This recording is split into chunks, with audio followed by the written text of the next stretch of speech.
The critical patriot देखने वाले सब दोस्तों को खुशामदीद, स्वागत। आज मेरे साथ इस्लामाबाद से शरीक गुफ्तगू हैं डॉक्टर कमर चीमा साहब। As you know, he is a media celebrity in India as well as in Pakistan. Cheema साहब, मैं ये जानना चाह रहा हूँ कि पाकिस्तान में इंडिया से और हिंदुओं से इतनी नफरत क्यों की जाती है? क्या ये पाकिस्तान की एक नज़रियाती ज़रूरत है? जैसे हमारे उर्दू अखबारात आप देखें, जब भी इंडिया का जिक्र करते हैं तो वो अज़ली दुश्मन लिखना नहीं भूलते, और बाज़ औक़ात उसके साथ मक्कार दुश्मन का इजाफा भी कर देते हैं। तो ये जो है माइंडसेट, ये क्यों है और उससे हमें क्या फ़ायदा होता है? Does the state of Pakistan और do the people of Pakistan benefit from this approach? ये मक्कार दुश्मन वाली जो आप बात कर रहे हैं, मक्कार दुश्मन, अज़ली दुश्मन, और मीडिया में जो है, मतलब कोई भी खबर अगर इंडिया से नेगेटिव हो उसको बहुत बढ़ा चढ़ा के पेश किया जाता है। अगर कोई अच्छी खबर हो तो उसको सप्रेस कर दिया जाता है, वो शाज़ो नादर कहीं उसका जिक्र होता है। तो देखिए मेरा ये है ख्याल है अप्रोच। कि मक्कार दुश्मन तो पाकिस्तान के जो मीडिया पे ये जो चलता है वो इसलिए है क्योंकि इंडिया जो है वो हमेशा रात के अंधेरे पे हमला करता है। और ये एक है, और फिर ये कहता है जी कि हम तो मक्कारी इज ऑल अबाउट कनिंगनेस। तो वो मकार इस सेंस में कि जनाब रात को हमला करते हैं, बच्चों पे हमला करते हैं और फौज पे नहीं अटैक करते, ठीक है। और ये मक्कारी है उनकी, और फिर इसको वो यूज करते हैं अपने पॉलिटिकल पर्पसेस के लिए वहां पे। और अजली दुश्मन तो चौट साहब 80 साल हो गए हैं, इतनी जंगें हुई हैं, ताल्लुकात नॉर्मल नहीं हो रहे। नरेंद्र मोदी साहब जब ये कहते हैं कि पाकिस्तान के यंग बच्चों को पैगाम देते हैं कि आराम से बैठो वरना मेरी गोली तो है ही, तो मतलब इससे मैं क्या एक्सपेक्ट करूं? एक मुल्क का वजीर आजम, क्या पाकिस्तान के वजीर आजम ने कभी इंडिया की आवाम को कहा है कि मेरी गोली तुम्हारे लिए है? पाकिस्तान में तो आपके मुंह से तो मैंने ये कभी लफ्ज नहीं सुना कि आपने इंडिया की, नरेंद्र मोदी की इस बात को कंडेम किया हो, या इसको एटलीस्ट इसको सवाल बना के किसी के आगे पेश किया हो कि मोदी ये क्यों कर रहे हैं, ठीक है। और सो ये जो मक्कारी है, ये जो चीज़ें हैं, ये बेसिकली आई थिंक उनके एक स्ट्रेटेजिक कल्चर के अंदर है कि हमें पाकिस्तान को इकोनॉमिकली उठने नहीं देना, हमें पाकिस्तान को जो है पॉलिटिकली एक स्टेबल पोजीशन वहाँ पे होनी चाहिए। तो द मोर पाकिस्तान की फौज स्ट्रेच रहेगी, इंगेज रहेगी, नॉन स्टेट एक्टर्स के जरिए पाकिस्तान को मजरूफ रखो। तो ये चीज़ें हैं जिसकी वजह से मेरा ख्याल है मीडिया, मेरी ये असेसमेंट है, मीडिया उन्हें ये मक्कारी कहता है कि हमें हमारी जो तरक्की है उसको रोकने की कोशिश है कि पाकिस्तान को जो है ना मुश्किल में डाल के रखो।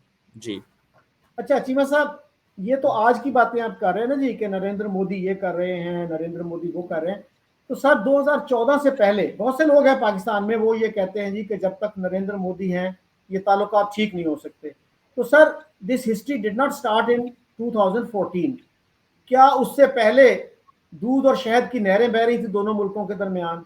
और सर मैं आपको कुछ मिसालें दूं, मसलन 1955 में इंडिया के रिपब्लिक डे पे आपको पता है चीफ गेस्ट कौन था? It was none other than Pakistani governor general Malik Ghulam Mohammad. 1965 में हमारे food minister Rana Abdul Hameed chief guest थे वहां पे। और ये आपको पता है कि जब इंडिया के साथ हमने इंडस वाटर्स ट्रीटी किया 1960 में, उस पर आज भी इंडिया में बहुत से लोग क्रिटिसाइज करते हैं कि जी Nehru was overly generous to Pakistan. और ना सिर्फ उन्होंने पानी दिया बल्कि जेनरसली दिया, उसके साथ जो है 62 मिलियन पाउंड्स भी दिए for the construction of dams in Pakistan. और भी कुछ वेस्टर्न कंट्रीज ने दिए पैसे, वर्ल्ड बैंक ने दिए, India also contributed to that. तो ये जो चीजें हैं ये हमें नहीं बताई जाती, और एक नेगेटिव पिक्चर मुसलसल पेंट की जाती है as if India is an evil country, रात के अंधेरे में हमला करता है। सर मैंने पहले भी कोट किया कि हमारे एक इंतहाई रिस्पेक्टेड मिलिट्री ऑफिसर थे, एयर मार्शल अफजल खान। आप फिर कहेंगे कि जी वो 1832 की बात है। सर ये रिसेंट बात है। उन्होंने ये कहा कि जितनी भी जंगें हुई उनका आगाज पाकिस्तान की तरफ से हुआ। तो सर हम क्यों अपना एहतसाब नहीं करते हम अगर तरक्की करना चाहते हैं तो India will be our partner in progress and development. उसकी तरफ तो हम आते नहीं हैं। बहुत सारे एक्सपर्ट्स जो हैं, डॉक्टर मुक्तदर जैसे, वो यही कहते हैं कि इंडिया के साथ पाकिस्तान ने कभी विन विन की बात ही नहीं की, कभी सोचा ही नहीं। वो तो यही समझते हैं कि इंडिया का अगर इसमें फायदा है तो हमारा नुकसान है। तो ये जो अप्रोच है, हॉस्टाइल अप्रोच, ये आज की बात नहीं है सर, मैं बहुत पुरानी बात कर रहा हूं। पाकिस्तान के कयाम के साथ ही ये शुरू हो गई थी। उसको आप कैसे नेग्लेक्ट कर सकते हैं? देखिए सवाल ये पैदा होता है, और ये देखिए ये एक बड़ा डिफीटेड किस्म का माइंडसेट है, और ये प्रोपेगेंडा किया जाता है जी पाकिस्तान हॉस्टाइल है, पाकिस्तान की तरफ से सारे सारे बुरे काम पाकिस्तान की तरफ से होते हैं, ये प्रोपेगेंडा है। एंड अनफॉर्चुनेटली हमारे लोग भी उस प्रोपेगेंडे का हिस्सा बन गए हैं फॉर द सेक ऑफ अपने आप को एक खास ऑडियंस में रेलिवेंट रखने के लिए, और वो समझते हैं कि अगर हम उस ब्लॉक में खड़े होंगे तो शायद हमारी जो रेलिवेंस है वो ज़्यादा होगी। तो the point is very clear, ये ऐसे फ़र्क वो नहीं पड़ेगा जैसे जो आप कह रहे हैं, ये ऐसे नहीं होगा, ठीक है? और ये कोई इतना आसान और सादा और ये चीज़ें भी नहीं है, ठीक है? तो मैं तो आपको सिंपली वो जिसे कहते हैं ना, एक चीज़ समझाना चाहता हूँ कि देखिए पाकिस्तान के जो लोग हैं वो भी कारोबार करना चाहते हैं, ठीक है? फॉर एग्ज़ाम्पल ये करतारपुर कॉरिडोर किसने खोला? एक रास्ता बनाया ना, उस रास्ते को किसने बंद कर दिया? क्यों वो रास्ता नहीं खोला जा रहा? क्या पाकिस्तान ने इनिशिएटिव नहीं लिए हुए? क्या अफ़गानिस्तान और इंडिया के दरमियान हमने जो ट्रेड नहीं खोली, तो दोनों मुल्क फ़ायदा उठाएँ? अगर हम ही बुरे हैं बकौल हमारे अपने लोगों के, क्योंकि हमारे मुल्क के अंदर अपने मुल्क को गाली देना फ़ैशन है। अपने मुल्क को गाली देना फ़ैशन है, अपनी पॉलिसी को गाली देना फ़ैशन है, और वो कहते हैं ना दूसरों से दाद लेने को हम पसंद करते हैं बजाय इसके कि अपने इंटरेस्ट की बात करें। ठीक है, लें वो ज़रूर दाद लें, दूसरों से दाद लें, लेकिन सवाल ये पैदा होता है कि जो कोशिशें जब इंडिया ने हमला किया पाकिस्तान के ऊपर चौधरी साहब 2019 में, तो आपको याद होगा इमरान खान ने पायलट को भेज दिया just for the sake of the peace, अमन के लिए भेजा, और नरेंद्र मोदी ने फ़ोन भी नहीं उठाया था। तो द पॉइंट इज़ कि पाकिस्तान कितनी कोशिश करे, और मैं इस तरह की आपको हर दौर में 50वीं एग्ज़ाम्पल दे सकता हूँ, ठीक है? हर मुल्क के अंदर अच्छे-बुरे लोग होते हैं, हर मुल्क के अंदर पॉलिसीज़ डिफरेंट होती हैं। यानी कि आपका वज़ीर-ए-आज़म हम जहाज़ भी गिरा दें, पायलट कैप्चर करके रिटर्न करें, और वो नरेंद्र मोदी वज़ीर-ए-आज़म फ़ोन ना उठाए। अगर मैं उनकी जगह होता, तो मैं कभी फ़ोन ना करता और कभी पायलट रिहा ना करता। तो मैं ना जिहदे कोल जिन्ना टिल है ले लो आके। और फिर उन्होंने क्या पता कहा इंडिया के अंदर? उन्होंने कहा जी हमने तो कहा था हमने इनको छोड़ेंगे नहीं, कत्ल की रात होगी। वो अभिनंदन तो चलो चला गया, वो जो पहले एक कुलभूषण है उसको कौन लेने आया? या कौन लेके जा सकता है? या कौन कीमत अदा करेगा? सो पॉइंट यहाँ पे ये है कि ये बातें ना बड़ी फैंसी सी लगती हैं। ये बातें बड़ी फैंसी सी लगती हैं कि जी वो जी हम जी ऐसे हैं ना जी, हम तो जनाब ये कर देंगे, हम ही बुरे हैं, वो बहुत अच्छे हैं, उन्होंने ही साउथ एशिया को संभाला हुआ है। तो ये सब हमारे पंजाबी में कहते हैं चौर साहब रंगबाजी, ये रंगबाजी है। एंड मैं इसे सिर्फ रंगबाजी कहता हूँ, ये दाद लेना किसी और से, और यहाँ पे बैठ के तो बड़ी अच्छी अच्छी अमन की बातें करना, जो अमन की बातें करता है, ठीक है। अभी भी देखें जंग मुसल्लत कर दी गई, फिर भागे हैं जाके अमेरिका से कहा कि यार सीज फायर कराओ हमारा, ठीक है। हम तो हमारे ऊपर तो जंग मुसल्लत हो रही है, हमारे ऊपर तो एग्रेशन हो रहा है, और हम उसका जवाब देंगे। हम ये नहीं हो सकता कि कोई हमें वो जी एक चांड मारे तो फिर दूजा मुंह दूजा थप्पड़ भी कर दे। चोर साहब ये कुछ तबके पाकिस्तान में शायद कर सकते हैं, और मैं समझता हूँ उन्हीं की वजह से पाकिस्तान को नुकसान हुआ है, और मैं सख्त खिलाफ हूँ ऐसे तबके के, ऐसे लोग जो हैं। पाकिस्तान आपकी जो इज्जत है ना, देखें ये 2000 ये मई के बाद दुनिया क्यों आपकी इज्जत करना शुरू हो गई? लोगों को आपने बताया हुआ था आप तो जंग ही नहीं लड़ सकते, आपके तो इतने जोगे ही नहीं है, ठीक है, आपके तो टैंकों में तेल ही कोई नहीं रह गया, आपके तो हालात ही बड़े बुरे हैं। तो हमने इस अंदाज से चीजों को देखना शुरू कर दिया था। जब आपने बताया कि आप कितने जोगे हैं, तो लोग सब आपकी इज्जत करेंगे, इंडियंस भी आपकी इज्जत करेंगे, बांग्लादेशी भी करेंगे, अमेरिकन भी करेंगे, चाइनीज भी करेंगे, सारे करेंगे। सो ये हमारे ऊपर जिम्मेदारी नहीं है ये अमन की, और ये ना ही हमारे ऊपर थोपें, और ना ही ये अच्छे ब्राउनी पॉइंट्स, अच्छे बच्चे बन के दिखाएं किसी को कि जी हम तो बहुत अच्छे बच्चे हैं, हम तो बहुत जरा प्यारे बच्चे हैं, और हमारा जो है ना हम कुछ नहीं करते, ये सारा कुछ जो है ना वो दूसरी, ये कुछ हॉक्स हैं हमारे वो करते हैं, और दूसरे साइड वाले बहुत अच्छे हैं। सो ये मैं आपको इन्हीं 14 साल की बात बता रहा हूँ ना, इन्हीं 14 साल की। बकौल इंडिया के 3 दफा वो हमला कर चुके हैं पाकिस्तान पे, 3 दफा। ये वो खुद मानते हैं, क्लेम करते हैं। मैं लंबी हिस्ट्री, ये जो आप मुझे 1965 1970 सुनाते हैं, मैं इसमें इंटरेस्टेड नहीं हूं। मैं आज की हिस्ट्री में इंटरेस्टेड हूं, बिकॉज यहां से चीजें अनफोल्ड होनी है। यहाँ पे जो लीडरशिप बैठी है उसकी बात होगी। जो 65 में हम गए थे वहां पे, और 71 में क्या हुआ था, 76 में और 78 में और 79 में और 80 84 88, मैं उसको इंटरेस्ट ही नहीं लेता। वो आपके इंटरेस्ट की चीज होगी, मेरे इंटरेस्ट की वो चीज नहीं है। मेरे इंटरेस्ट की चीज है इस वक्त जो बंदा इंडिया में बैठा हुआ है वो क्या कर रहा है।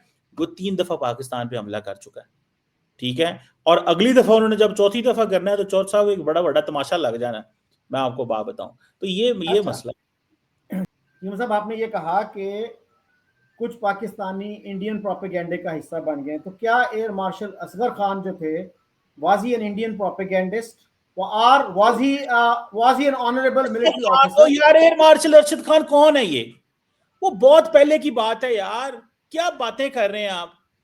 चीमा साहब फिर मैं यही गुजारिश करूंगा कि क्या बातें सुना रहे हैं आज। चीमा साहब मैं खत्म कर लूं बात, चौर साहब ये छोड़ दें, चौर साहब ये असगर खान की बातें छोड़ दें। He was very respectable person. Time is gone. This is an era of Narendra Modi, and this is an era of Shahbaz Sharif. This is an era of Upendra Dwivedi and Field Marshal Asam Munir. ठीक है, so let's talk on reality पे बात करें। ये असगर खान की आज के जमाने में कोई वैल्यू नहीं है, ठीक है। अभी अगले दिन आपने देखा नहीं, वो कहते हैं सिंध लेके जाएंगे, आपने तो सवाल भी नहीं ना करना, तो साथ बोलना भी नहीं ना इस गल दे होते। इसमें उल्टा वो मजे की बात है। मैं कल किसी से कह रहा था, मैंने कहा जी वो हमारे ऊपर कहते हैं जी पाकिस्तानी इस्टेब्लिशमेंट की बड़ी साइड मारते हैं जी, आप पाकिस्तानी ताकतवर हल्कों के बड़े करीब हैं, तो भाई तुसी भी तो इंडियन इस्टेब्लिशमेंट की साइड मार दे। चौर साहब आप भी तो इंडियन एस्टैब्लिशमेंट की साइड मारते हैं, मतलब आप कौन सा पाकिस्तानी, किसी एस्टैब्लिशमेंट की तो साइड मारते हैं ना आप। बेशक पाकिस्तानी की नहीं मारते तो इंडियन एस्टैब्लिशमेंट की तो साइड मारते हैं ना। या उन लोगों की बात कर रहे हैं जिससे वो एस्टैब्लिशमेंट मजबूत हो। तो द पॉइंट इज, हमारे यहाँ फौजी एस्टैब्लिशमेंट है, वहां पे पॉलिटिकल एस्टैब्लिशमेंट है। दोस्त बकौल हमारे दोस्त साजिद तारड़ साहब के, वो कहते हैं पाकिस्तान में तो ठीक है फौजी या डिक्टेटर है, कह लो जी ठीक है जी, मुशर्रफ डिक्टेटर सी, फलाना डिक्टेटर सी, यू एटलीस्ट था तो सही ना, कि मतलब यूनिफॉर्म पहना हुआ तो कुछ कर रहा है ना। वो कहते हैं वहां पे तो चूड़ी पजामे वाले डिक्टेटर आ जाते हैं, उन्होंने की करना है। चीमा साहब मेरी बात आपने कंप्लीट नहीं होने दी, please let me make my point and then you have all the time to answer। तो sir air marshal Asghar Khan को इतना प्लीज आप इजीली डिसमिस मत कीजिए कि हिस्ट्री जो है ना, हिस्ट्री इज नॉट इररेलेवेंट, वरना हम हिस्ट्री का सब्जेक्ट ही खत्म कर देते पाकिस्तान की यूनिवर्सिटियों से, कॉलेजेस से। तो सर आज की जो चीज है ना, इसको आप माजी को समझे बगैर नहीं समझ सकते। और ये 2019 में हिस्ट्री शुरू नहीं हुई, और 2019 में भी क्या हुआ था, कितने मुल्कों ने मजम्मत की कि जी India has committed an act of aggression against Pakistan. Even ये जो है मई वाला भी, उसमें भी कितने मुल्कों ने इंडिया की मजम्मत की, कितने मुल्कों ने इस वक्त मजम्मत की कि जी India has committed an act of aggression. इसलिए कि ये जो एक्शंस थे उनकी एक बैकग्राउंड थी। तो आप सर पिछली हिस्ट्री को बिल्कुल फरामोश ना कर दिया करें। और देखिए करतारपुर की आपने बात की, करतारपुर का जब इफ्तिताह हुआ, आपको पता शाह महमूद कुरैशी ने क्या कहा था कि जी ये गुगली खेली है प्राइम मिनिस्टर इमरान खान ने। तो sir what does that mean? इसका मतलब है आपके इंटेंशंस जो थे ऑनरेबल नहीं थे। और सर अगर आप फेयर माइंडेड तरीके से बात करें तो आप कैसे इंडियन एस्टेब्लिशमेंट का हिस्सा बन जाते हैं? आप अगर फेयर माइंडेड तरीके से बात करेंगे तो लोग अप्रिशिएट करेंगे उसको। क्या हमारे यहाँ जो है हॉस्टिलिटी की तारीख नहीं है? भुट्टो साहब क्या कहा करते थे, 1000 साल तक हम लड़ेंगे। और भाई पाकिस्तान आपने इसलिए बनाया था कि 1000 साल तक लड़ना है, ये आवाम को अच्छी जिंदगी देने के लिए, उनको तालीम। जिम्मेदारी हमारे ऊपर है चोट साहब, आप मुझे ये बताएं, और यार ये सारी जिम्मेदारी है। Let me finish. वो जो इंडियन सुने ना चोट साहब, सुने मेरा क्वेश्चन तो हो जाने दे प्लीज। जो भी आप कह रहे हैं सही है, मुझे एक बात बताएं, सारी जिम्मेदारी साड़ी असं ही करना है सारा कुछ। वो जो गुजरात में और हरियाणा में और चंडीगढ़ में लोग पिटते नहीं बल्कि हमारी उनकी मार्केट बंद कर दी इन्होंने। अभी आगे दरअसल आप सुनते नहीं है ना, आप सुनते हैं सिर्फ दिल्ली की, आप नहीं पंजाब की सुनते, आप नहीं हरियाणा की, चंडीगढ़ की, राजस्थान की सुनते। वो कहते हैं हमारी मार्केटें बंद कर दी है इन्होंने, हमारी एक्सेस, हमारे सेंट्रल एशिया जाना था। अभी अगले दिन वो उन्होंने रखा हुआ था, वो इंडिया के जो पंजाब के चीफ मिनिस्टर हैं, आपने उनकी स्टेटमेंट सुनी? उन्होंने कहा कि पता नहीं 2022 में, ये 19 में क्या हुआ, हम पे हमला हुआ, तो फेडरल गवर्नमेंट ने पंजाब को बिल भेज दिया 7.5 करोड़ का, पता नहीं कितने का, कि आपका दिफा करने पे इतना खर्चा आया, पैसे दो।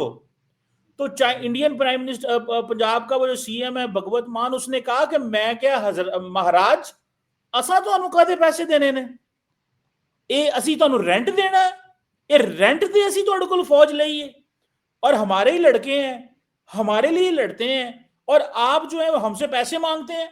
तो मैंने कहा मैंने कोई नहीं देना। पॉइंट ये है। और फिर वो कहते हैं, इंडियन पंजाब वाले क्या कहते हैं, वो कहते हैं जनाब अगली दफा वो पाकिस्तानी आएंगे तो हम दिल्ली भेज देंगे, ऐसे कहेंगे ऐसा नहीं लड़ना जनाब, तुसी लड़ो। पॉइंट ये है। अच्छा सुनी है पता है बहुत ज्यादा इंडियन, देखो आप भी एस्टेब्लिशमेंट के खिलाड़ी हैं, वो वर्कर हैं, ठीक है ना, आप इंडियन एस्टेब्लिशमेंट की नैरेटिव को पोर्ट्रे करते हैं और बड़ा क्लियर कह रहे हैं, ठीक है, मैं पाकिस्तान की बात करता हूँ, पाकिस्तानी एस्टेब्लिशमेंट की नहीं, पाकिस्तान की एस्टेब्लिशमेंट की क्यों? अच्छा, एस्टेब्लिशमेंट की क्यों? एस्टेब्लिशमेंट भी तो पाकिस्तान की है ना, तो एस्टेब्लिशमेंट की है तो क्यों नहीं? The point is clear here चौर साहब, ये आप लोग जो है ना, ये अमन जरूर करें, लेकिन ये दोनों साइड्स से होना चाहिए। ये अमन का ठेका सिर्फ सानू ना दियो तुसी, ये हमें ना लेक्चर दिया करें अमन का, हमने बहुत अमन की है, ठीक है। वो पता की कह रहे हैं, रोजाना आपके फौजी शहीद हो रहे हैं चौर साहब। मुझे अफसोस है कभी आपने ये सवाल नहीं किया कि आपके फौजी क्यों शहीद हो रहे हैं, ये क्यों आपको इंगेज किया जा रहा है, आपने कभी नहीं बोला, आपके मुंह से ये लफ्ज भी नहीं निकलेगा। आपको ये बुरा लगेगा ये बात कहते हुए जो फौजी शहीद हो रहे हैं, आपकी फौज को और आपके मुल्क को इंगेज किया जा रहा है, आपके मुल्क का जो इमेज खराब किया जा रहा है कि यार इथे पता लग गया, इथे दहशतगर्दा ने लड़ते रहना, इथे कोई इधर ट्रेड ही ना आए, इधर पैसा ही ना आए। एक एफडीआई आई चाइनीज की, उसको भी रोजाना टारगेट किया जाता था, आपने तो कभी नहीं बोला। आप एक ही बात कहते हैं, इंडिया को मक्कार ना कहा करो, इंडिया को गद्दार ना कहा, यार ना कहा करो। ओ भाई हम क्या कहते हैं, वो तो सिचुएशन ऐसी पैदा होती है, मीडिया की टर्म्स होती है, उसमें हमारा क्या कसूर है? The point is very clear. आप कब पाकिस्तान के भी इंटरेस्ट की बात करेंगे? मैं भी तो तानू पूछा, मुझे भी ये बताया ना, पाकिस्तान के इंटरेस्ट कब बात करेंगे? अभिनंदन को वापस भेजा, आपने तो कभी नहीं कहा पाकिस्तान के जनाब इमरान खान ने उस वक्त बड़ा अच्छा फैसला किया था, अभिनंदन को वापस भेज दिया। अमन की बात की, मोदी ने फोन नहीं उठाया, मैं कहता हूं फोन नहीं उठाया, उसके अंदर इतनी एरोगेंस थी, ऐसा ही एरोगेंस ला नहीं देती अगले चौर साहब, मई में एरोगेंस ला नहीं देती तो सारी एरोगेंस ठीक हो गई ना। उन्होंने भी पता लग गया कि केड़े भाव विक दिए, जब 48 घंटे एयरफोर्स ना हवा में उड़े तो ये वही बता सकते हैं कि केड़े भाव विकी है। द पॉइंट इज कि ठीक है, आप जरूर पाकिस्तान बैशिंग करें, लेकिन इन्हीं को बैशिंग करो कि पाकिस्तान का इंटरेस्ट को भी कैटर करो चौर साहब। अच्छा चीमा साहब, क्या पाकिस्तान का मफाद जो है वो जो एस्टेब्लिशमेंट का नैरेटिव है उसको प्रमोट करने से होती है, या कभी कभी उसको क्वेश्चन भी कर लेना चाहिए? आपसे मैं रिक्वेस्ट करूंगा कभी कभार उसका तनकीदी जायजा भी ले लिया करें कि हमारी जो पॉलिसीज हैं उन्होंने हमें इस हाल तक पहुंचाया है, उनको रिविजिट करें, उनको रिकंसिडर करें। हमारी जो कश्मीर पॉलिसी है, आप देखिए 89 से आज तक कितने साल हो गए, 37 साल, क्या डिलीवर किया है उसने और क्या फायदा हमें पहुंचाया है? अफगानिस्तान से आज हमारे कैसे ताल्लुकात हैं, कितनी हम हमायत करते थे अफगानिस्तान के तालिबान की। खुद एजाज चौधरी कहते हैं हमने पूरी दुनिया से पंगा लिया इनके लिए, और ये देखें कि अब हमारे साथ क्या कर रहे हैं। तो सर ये जो पॉलिसीज है एस्टेब्लिशमेंट नहीं बनाई है ना, तो उनका कोई एहतसाब होना चाहिए ना, पूछे ना जो पुराने जर्नैल थे कि भाई ये पॉलिसीज बनाई थी, ये क्यों उल्टी पड़ गई, क्यों बैकफायर कर गई। आप अगर एस्टेब्लिशमेंट की ब्लाइंडली उसको सपोर्ट करेंगे, you are not serving the interest of Pakistan, you are doing a huge disservice to the state of Pakistan, to the people of Pakistan। मैं बात कर रहा हूँ अवाम के मफाद की। सर आज सर सुन ले मेरी बात, सुनिए ना, मैंने आपको इंटरप्ट नहीं किया, की बात फॉलो करेंगे तो मैं आपको इंटरप्ट नहीं करता। सर मेरी बात कंप्लीट हो जाने दें। बड़ी अजीब बात कर रहे हैं चौर साहब, सर मेरी बात तो कंप्लीट हो जाने दें। आप बड़े भाई हैं, आप कह रहे हैं कि एस्टैब्लिशमेंट की बात को अगर आप फॉलो कर रहे हैं तो you are doing disservice to the country. ओ भाई, आप कह रहे हैं कि एस्टैब्लिशमेंट को फॉलो करोगे तो you are doing a disservice to the country. Establishment केड़ी पापा न्यू गिनी दी एस्टैब्लिशमेंट है, पाकिस्तान की एस्टैब्लिशमेंट है। क्या वो सारा दिन रोजाना जाने नहीं दे रहे, वो रोजाना प्लान नहीं कर रहे, वो रोजाना दुश्मन के जो प्लान हैं उसको थॉट नहीं कर रहे, वो डेली बेसिस पे काम कर रहे हैं, आपके मुल्क के बचा रहे हैं। आप जो रात को आराम से ठंडी नींदर सोते हो, ये अपनी फौज की वजह से, पुलिस की वजह से, लॉ इन्फोर्समेंट की वजह से सोते हैं ना। क्या अजीब हमारा ये, देखिए हमारे यहाँ ये ना बड़ा मजे की चीज बन गई है। उसने कहा एस्टैब्लिशमेंट गाला कड्डो, फौज ਨੂੰ गाला कड्डो ਤੇ दाद रिसीव करो, अंदरूनी भी ਤੇ बैरूनी भी, ਤੇ दूजी एस्टैब्लिशमेंट की तारीफा करो ਤੇ दाद रिसीव करो। ओ भाई ये ठीक है, मैं कहता हूं जरूर क्वेश्चन करना चाहिए एस्टैब्लिशमेंट। कोई जो कहती है कोई वो सारा सही नहीं कह रही होती, जरूर क्वेश्चन करे, क्यों ना करे, उसके लिए बनी है पार्लियामेंट। मैं और आप भी कर सकते हैं, क्यों नहीं कर सकते। कोई एस्टैब्लिशमेंट जो है वो हमें कोई तो खांदी है भाई, एस्टैब्लिशमेंट कोई कहेगी तुसी गलत केड़ी गल कर रहे हो। मैं कहता हूं हर वक्त क्रिटिसाइज करना चाहिए पॉलिसीज को, क्यों नहीं करना चाहिए। असि कोई पढ़े लिखे लोगों को अन्ने गूंगे काने थे नहीं जिसको जो मर्जी कह देगा वो कर लेंगे। बट द पॉइंट इज कि ये चीज जो है ना, ये दाद समेटना, वो क्या कहते हैं, मुझे शेर पूरा नहीं याद रहता, याद करना ही पैना है मैंने।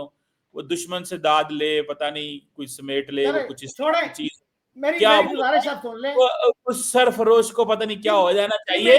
द पॉइंट इज चौर साहब कि बस करो, सारा टाइम इको ही गल है, फौज नो गाला कड्डो ना प्लीज, फौज नो गाला सुन लें। ठीक है, वाह चीमा साहब मेरी भी गुजारिश सुन लिया करें, मेरा क्वेश्चन भी कंप्लीट नहीं होने देते। मैं गुजारिश ये कर रहा हूं कि मैं किसी को गाली देने के हक में नहीं हूं, और ये जो आर्ग्यूमेंट है ना जी कि पाकिस्तान की किसी पॉलिसी पे क्रिटिसाइज करें तो जी वो पाकिस्तान बैशिंग हो जाती है। ये पाकिस्तान बैशिंग नहीं है, ये पाकिस्तान की भलाई वाली बात है। तो सर 1971 में भी एक एस्टैब्लिशमेंट थी, उस वक्त भी फौज थी, उस वक्त क्या हुआ था, मुल्क दो टुकड़े हुआ कि नहीं हुआ, गलत पॉलिसीज की वजह से हुआ ना।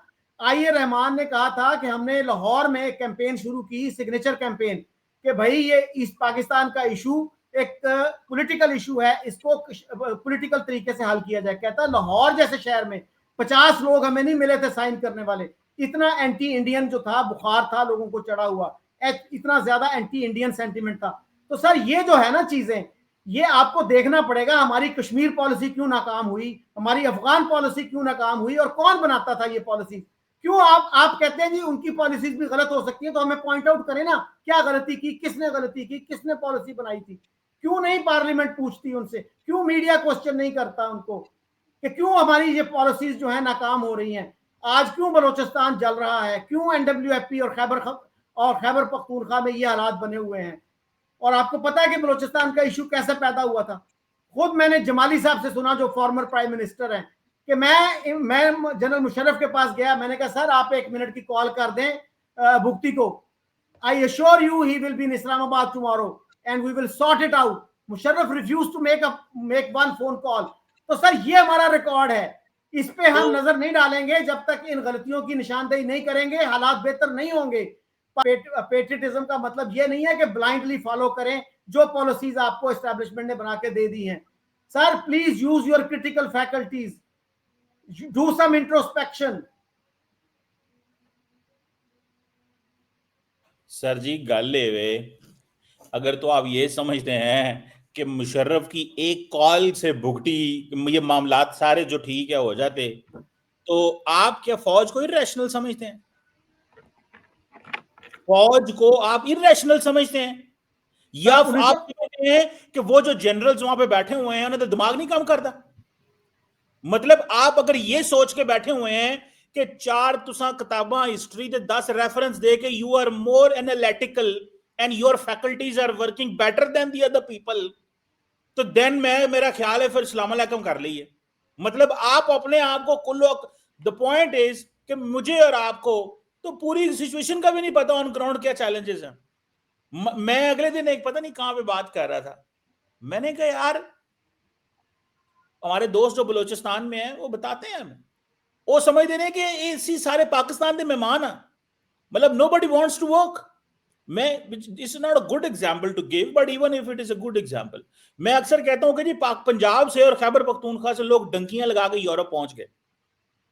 चौर साहब, लोग डंकी लगा के यूरोप पहुंच गए। लोग, people travelled from Punjab to Balochistan, वहां से ईरान, तुर्की एंड यूरोप पहुंच गए। मैंने कभी नहीं सुना बलूचिस्तान से हमारा कोई भाई जो है ना वो यूरोप पहुंचा हो डंकी लगा के, which is not a good way to go, but just people, since people have traveled in thousands and hundreds and thousands, the question remains कि वहां से लोग क्यों नहीं पहुंचते, आगे जाते। The question is कि ये जो चीज है कि सारे टाइम हम स्टेट के जो है ना वो है गेस्ट हैं, हम स्टेट के गेस्ट हैं, स्टेट सानू सारा कुछ दे, हम स्टेट ही सारा कुछ हमें दे। देखिए सारा कुछ फौज के कह देना कि मुशर्रफ गलत था, फौज गलत है, मैं कहता हूं this is oversimplification of addressing the real challenges, ये भी गलत है, and under estimating and ignoring other factors, ठीक है, वो मैं समझता हूं कि ये भी गलत बात है। सो आपको कहीं ना कहीं बैलेंस करना होता है। देखें आपके मुल्क का जो सिविल मिलिट्री इम्बैलेंस है, सिचुएशन है, कॉन्स्टिट्यूशन के मसले, लोकल वहां पे चैलेंजेस है, बहुत सारी चीजें हैं। मैं इतनी बात आपको बता सकता हूं, मैं what I have understood and मेरी जो रियलाइजेशन है वो ये है कि मेरी एक ऑब्जर्वेशन है, मतलब व्हिच आई अंडरस्टैंड, कि फौज जो है ना, फौज इररेशनल नहीं है, they are rational, they are absolutely rational actors. और किसी फौजी का दिल नहीं करता कि फौजियों की शहादतें हों या जाने जाएं, और किसी जनरल का दिल नहीं करता कि उसके जो निचले लोग हैं वो इस तरह शहीद हों। एक एक फौजी को बड़ी तकलीफ होती है जब उनके साथ जो उनके कॉमरेड जो है वो, I was listening to the army chief the other, उसने कहा यार अब जब हम लड़ रहे होते हैं हमें तो पता ही नहीं होता कौन सिंधी, कौन पंजाबी, कौन बलोची, कौन क्या है, कौन पठान, हम लड़ रहे होते हैं as a comrades, as a Pakistani लड़ रहे होते हैं। ये बहुत बड़ी गलत किस्म की अप्रोच है, और अगर सारा कोई फौज पे पा दे, this is oversimplification of Pakistan challenges. और ये हमारे कुछ सो कॉल्ड सूडो इंटेलेक्चुअल्स जो बन गए हुए हैं अपने आप को, वो कहते हैं कि जी असी जड़ी गल कर रहे हैं ना ए ही मसला है, क्योंकि असा परले पास दाद लेनी है, ले ले दाद, अब हम क्या, हमें क्या कह सकते हैं। चीमा साहब गुजारिश ये है कि पॉलिसी से जज होता है ना कि ये पॉलिसी मिसगाइडेड थी, इरेशनल थी, रैशनल थी, या it was a coherent policy, it was a good policy, enlightened policy. तो सर 1971 में किसकी हुकूमत थी जब मुल्क दो टुकड़े हुआ, और आज की जो पॉलिसीज है सर उनके रिजल्ट से आप जान लेना कि वो पॉलिसीज किसने बनाई थी और क्या उनका नतीजा हमारे हक में निकला, हमारे खिलाफ निकला। तो भाई अगर आप सिविलियन गवर्नमेंट्स को अकाउंटेबल ठहरा सकते हैं तो एस्टेब्लिशमेंट से भी तो क्वेश्चन पूछ सकते हैं ना। अगर आप ये समझते हैं कि जफरुल्लाह जमाली बेवकूफ था, उसको नहीं पता था, सर आई हर्ड दिस, आप जमाली साहब के साथियों से किसी से पूछ लीजिएगा कि बलोचिस्तान का मसला कैसे पैदा हुआ, कैसे नहीं हुआ। उसके बाद फिर पॉलिटिशियंस जो थे उन्होंने कोशिश की इसको हल करने की, एस्टेब्लिशमेंट की तरफ से उन्हें कहा गया, डॉक्टर मालिक वगैरह को, मुशाहिद हुसैन से पूछ लीजिएगा कि आप पीछे हट जाएंगे, हम खुद ही हल करेंगे इसको। तो सर ये गलतियां जो हैं आपको एनालिसिस करना चाहिए, क्या मिलिट्री एस्टेब्लिशमेंट ने कभी को गलती नहीं की? Are they infallible?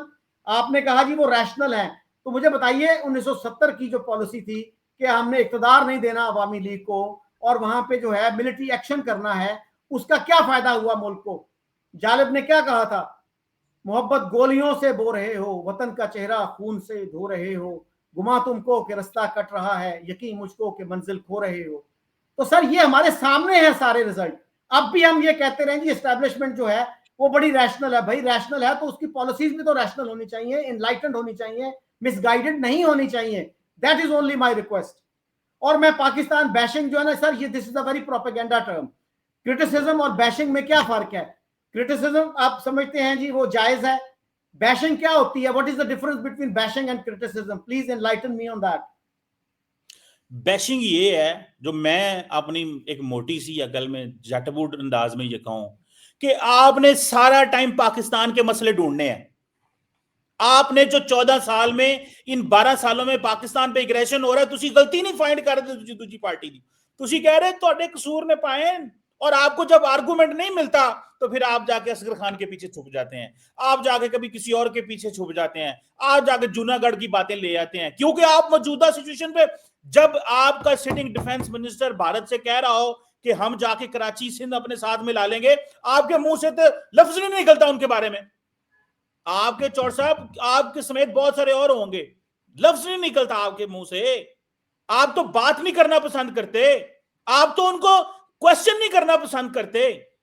आप तो नरेंद्र मोदी साहब ने जो पाकिस्तान पे हमले किए हैं उसको एड्रेस कर, और साडे लोगों को यही बड़ी तकलीफ है, पाकिस्तान ने जवाब किंज देता है साडे लोगों की, जिन्हों पंजाबी कहते ने, मैं लफ्ज नहीं बोलना चाहता और मैं उसको टोन डाउन कर लेना, सिटी बंद हो गई है, उन्हें कहा जवाब देता है, वो जा सड़ते ने।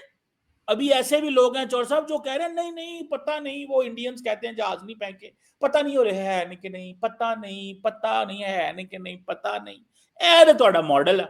तो ये बैशिंग होती है जिथे तुसी अपने लोगों को, मैं एक बात बताऊं, मैं बहुत दफा जब इंडिया की फॉरेन पॉलिसी को डिस्कस कर रहा होता हूं तो मैं उनको बहुत दफा अप्रिशिएट कर रहा होता हूं, मैं डॉक्टर जयशंकर को, मोदी साहब को, इंडियन गवर्नमेंट को, लेकिन जहां पे वो क्रिटिकल हैं उधर हम क्वेश्चन मार्क लगाते हैं। भाई असी को अन्य फॉलोअर नहीं है, मोदी साहब ने बड़ा कुछ किया इंडिया के लिए, लेकिन एट द सेम टाइम उन्होंने जो पाकिस्तान के लिए किया है, he didn't do a service to the South Asia। उन्होंने क्या लेगेसी छोड़ के जा रहे हैं मोदी साहब, उसको तो आपने कभी मोदी साहब की लेगेसी पे सवाल किया है? तुसी कभी भी नहीं करो। तो अच्छा चीमा साहब, मोदी साहब की लेगेसी ते सर करने लगे सवाल, अटैक ही हो जाए, क्यों? ओ नहीं करना, ओ नहीं। आप, मैं एक बात बताऊं, मोदी साहब जब से पावर में है, पाकिस्तान की लीडरशिप ने क्या पैगाम नहीं भेजा यार उधर, सब पैगाम भेजे हैं उधर, मोहब्बत के पैगाम भेजे हैं। नवाज शरीफ ने मोदी साहब को लाहौर जब वेलकम किया, आपने हमेशा, मैंने आपके मुंह से सुना है, आपने मोदी के पॉलिटिकल कैपिटल को लॉस को समझा, नवाज शरीफ के पॉलिटिकल कैपिटल को मैंने हाईलाइट किया, आपने तो वो भी कभी हाईलाइट नहीं किया था। वैसे आप यहाँ पे बड़े अमन के चैंपियन बने हुए हैं जी। चीमा साहब, बिफोर वी कंक्लूड सर, गुजारिश ये है कि आप बार बार पिछले 5-6 साल पे, मैक्सिमम 10 साल पे रहते हैं सर, मैं ये गुजारिश कर रहा हूँ, सर मेरी बात तो सुन लेना प्लीज, वन पॉइंट जो मर्जी बोले। मैं 12 साल नरेंद्र मोदी पे इंटरेस्टेड हूं, 2029 तक वो वजीर आजम है, और जिस तरह की वो पॉलिटिक्स कर रहे हैं वो 2034 तक है। मुझे जूनागढ़ और असगर खान से कोई इंटरेस्ट नहीं है, आपको होगा। अच्छा जी, गुजारिश ये है कि मैं ये बार बार ये कह रहा हूं कि इससे पहले की भी हिस्ट्री है, एक बैकग्राउंड है, और आप बार बार बात करते हैं नवाज शरीफ का कैपिटल था। सर नवाज शरीफ का कैपिटल किसने जाय किया? और ये बिलावल साहब थे जिन्होंने नारा लगाया जब मोदी जी आए लाहौर कि मोदी का जो यार है गद्दार है। नवाज शरीफ को गद्दार किसने कहा? हमारे एक ऐसे लीडर ने, ऐसे पॉलिटिशियन ने जो बाद में फॉरेन मिनिस्टर भी बना। तो सर वो तो खुद कहते हैं कि मुझे वाजपेयी जी ने कहा फोन करके कि आपने मेरी कमर में छुरा घोंपा, और उन्होंने तस्दीक की इस बात की कि वाजपेयी जी सही कह रहे हैं कि हमारी तरफ से उनकी कमर में छुरा घोंपा गया। तो सर ये नवाज शरीफ के अल्फाज हैं। तो सर ये जो बातें हैं ना, मैं बार बार पॉलिसीज की बात कर रहा हूं, आप उधर नहीं आ रहे हैं और ये कह रहे हैं जी कि जंग हो गई, ये जी 10 साल के अंदर अंदर ये हो गया। सर 10 साल से पहले भी की भी हिस्ट्री है, और बार बार आप ये जो बात कर रहे हैं ना जी कि हमने उनको धूल चटा दी, हमने ये किया। तो सर इंटरनेशनल एक्सपर्ट्स, मैं फिर आपको टॉम कूपर का हवाला दूं, जॉन स्पेंसर का हवाला दूं, they are internationally acknowledge experts on warfare. तो सर वो डिफरेंट कहानी सुना रहे हैं, लेकिन मैं उस तरफ नहीं जाना चाहता। सदके जावा चौर साहब, और तुसा यूएस कांग्रेस की रिपोर्ट नहीं पढ़ी? तुसी कूपर नु लेके आ गए हो, जिन्हों तुहाडे अलावा शायद दुनिया ते एक अद्धा बंदा और जानदा होएगा। ओ आपने अमेरिकन कांग्रेस की रिपोर्ट पढ़ी है? ओ आपने कांग्रेस की रिपोर्ट नहीं पढ़ना, और तुहानू चंगा ही नहीं लगदा ना। मैं कह रहा हूं पाकिस्तान में ऐसे लोग हैं जिनको ये बुरा लगता है पाकिस्तान की मिलिट्री सक्सेस पे को अप्रिशिएट करना, उनको बुरा लगता है, उनको जरा अच्छा नहीं लगता चौर साहब। वो कहते हैं किंज हो गया, ये असां दे गल्लां और करनियां सन, इन्होंने कई की कीता है, किंज कर लिया, पता नहीं फिर कीता भी नहीं कि नहीं, हो रहे होया कि नहीं हो रहे, पता नहीं हो रहे, पता नहीं एनजी होना है, पता नहीं फौज साडी वे तुहानू बारे झूठ बोलदी। और फिर तो शुक्र करें कांग्रेस की रिपोर्ट में आ गया है, वरना आप लोग भी शक कर रहे हैं पाकिस्तान के ऊपर। अभी भी as we are speaking you are referring Cooper, you are not referring US Congress की रिपोर्ट को आप रेफर नहीं कर रहे। सुन लेना प्लीज। आप वो कह रहे हैं Pakistan as a clear victory, military victory. मुझे ये चीमा साहब मुझे ये बताइए, मुझे चीमा साहब, टॉम कूपर जो है 50 से ज्यादा वो किताबें लिख चुका है, 1000 से ऊपर उसके आर्टिकल्स हैं। Tom Spencer is also an American expert. और कांग्रेस की रिपोर्ट की आप बात कर रहे हैं सर, अमेरिका की CIA ने इराक जंग के बारे में क्या कहा था, वेपन्स ऑफ मैस डिस्ट्रक्शन के बारे में क्या कहा था, और क्या उस रिपोर्ट में यह भी कहा गया है कि 3 जहाज गिराए थे, और प्रेसिडेंट जो ट्रंप है वो क्या कहते हैं 7 जहाज गिराए थे, 8 गिराए थे। ये रिपोर्ट क्या कह रही है? मैं तो दसते रहा साडे लोगों को नहीं अच्छा लगता साडी विक्ट्री है, तो आप ही बोल मैं ये कह रहा हूं कांग्रेस की रिपोर्ट में कितने जहाजों का कहा गया है? आपकी बातों आप खुद मान रहे हैं, मतलब हमारे लोगों को नहीं अच्छा लगता हमारी कामयाबी। उन्होंने 3 जहाज किया सी, ट्रंप 7 कहता है, नहीं झूठ है, तुसी भी 7 कहते हो। ए वेखो ना कूपर ही सही है, कूपर ने गल की थी, कूपर कूपर करते रहते हो चौट साहब तुसी। और चौट साहब मुहिब्बे वतन जो है ना, देखें वो दाद वाला शेर मैं अगली बार याद करके आवांगा तुहाडे वास्ते, ठीक है। ओ एक खुदा रसूल दा खौफ भी करया करो, सारा टाइम जड़ा है ना वो प्रोपेगेंडा सही नहीं हुंदा। असी जगर साडी फौज किधरे गलत है, जिदों में मिलिट्री कू करेंगे फौज, हम उसको कंडेम करेंगे, वो अभी के जनरल करें या पहले के जनरल करें। जब भी पाकिस्तान का कॉन्स्टिट्यूशन अंडरमाइन होगा हम उसको कंडेम करेंगे। साढ़े इतनी करेज है वे, सुने मेरी बात, इतनी करेज है कि we will call spade a spade, वो कोई भी हो। बट द पॉइंट इज ये है कि गल है कि ए गल देखो ना, तो मैंने चौट साहब आपको मजे की बात बताऊं, अंदर की बात बताऊं आपको, हमारे लोगों को ना पसंद है ये पाकिस्तान की कामयाबी, कहते ने इन्होंने कीता की पता नहीं, हो रहे कीता ने कि नहीं, हो रहे जिते कि नहीं, हो रहे जंग आ गया, हो रहे जहाज डिगे ने कि नहीं, हो रहे सानू की। आपका पॉइंट आ गया, you have made that point many times. Sir गुजारिश ये है कि जब पाकिस्तान बदल जाएगा, सर मेरी गुजारिश सुन ले, जब पाकिस्तान में फौजी इनकलाब आता है, मिलिट्री कू होता है ना, तो लोग मिठाइयां बांटते हैं, वो एहतजाज नहीं करते। सर मेरी गुजारिश सुन लेना, मेरी गुजारिश सुन ले प्लीज, लेट मी फिनिश। जब अयूब खान का कू आया था ना, डॉक्टर सफदर महमूद ने लिखा था कि आज बड़ा फैशनेबल है, लोग कहते हैं जी वो कू गलत था। इतने टेलीग्राम्स मिले थे कि पढ़े नहीं गए थे अयूब खान के स्टाफ से। तो सर बाकी भी देख लीजिए, जब भी कू होता है लोग मिठाइयां बांटते हैं। पाकिस्तान के लोगों का मिजाज जमहूरी नहीं है। और ये जो है जो साइलेंट कू हुआ है, इसके बारे में आप क्या कहते हैं? केड़ा कू है? जो सारे इख्तियारात जो हैं वो आर्मी चीफ के पास हैं। हमारा जो प्राइम मिनिस्टर है उससे चीफ मिनिस्टर कह रहा है कि मुझे अपने लीडर से मिल लेने दें, उसका मैं पूछ के बताऊंगा। शहबाज शरीफ साहब ने ये कहा है कि नहीं कहा? किससे पूछेंगे वो? और मैं सदके जावा चौर साहब, ਤੁਹਾਡੇ प्रोपेगेंडे तो भी सदके जावा। When Shahbaz Sharif had to ask कि मैं पूछ के बताऊंगा, ओए ओदे थले 50 बंदा स्टाफ है, शहबाज शरीफ उससे पूछेगा कि शहबाज शरीफ नु आर्मी चीफ ने फोन कर देना है कि भाई ने दस्या जे इमरान खान ने मुलाकात करानी कि नहीं करानी।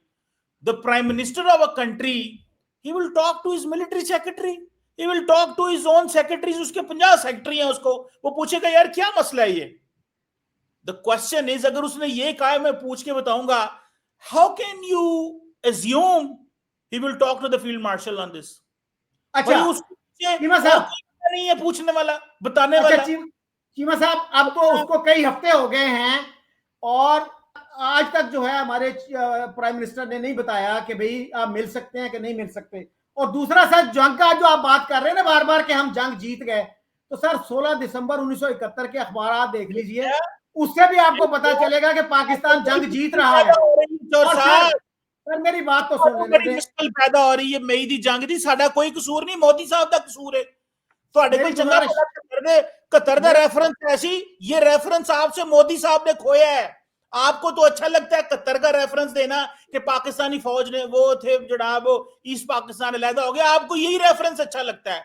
पर मैं की करा चौर साहब, मोदी साहब ने हमला किया जहाज सटते में, आपके पास नया रेफरेंस आ गया, गेमा बदल गई ने। मैनू बड़ा अफसोस है ਤੁਹਾਡੇ ਕੋਲ, अब हमारे पास अच्छे रेफरेंस हैं, आपको फिर कतर जाना पड़ता, 55 साल पीछे जाना पड़ता है। चौर साहब मुझे बड़ा अफसोस है, कसम से यकीन करके मैं I am so sorry.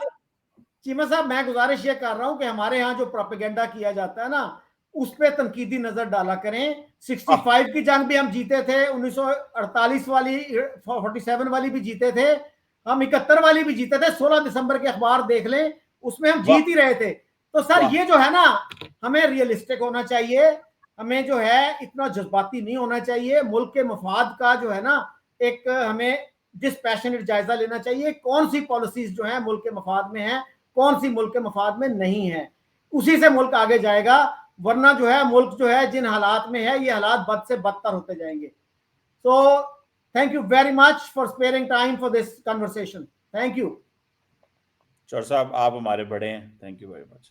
Thank you.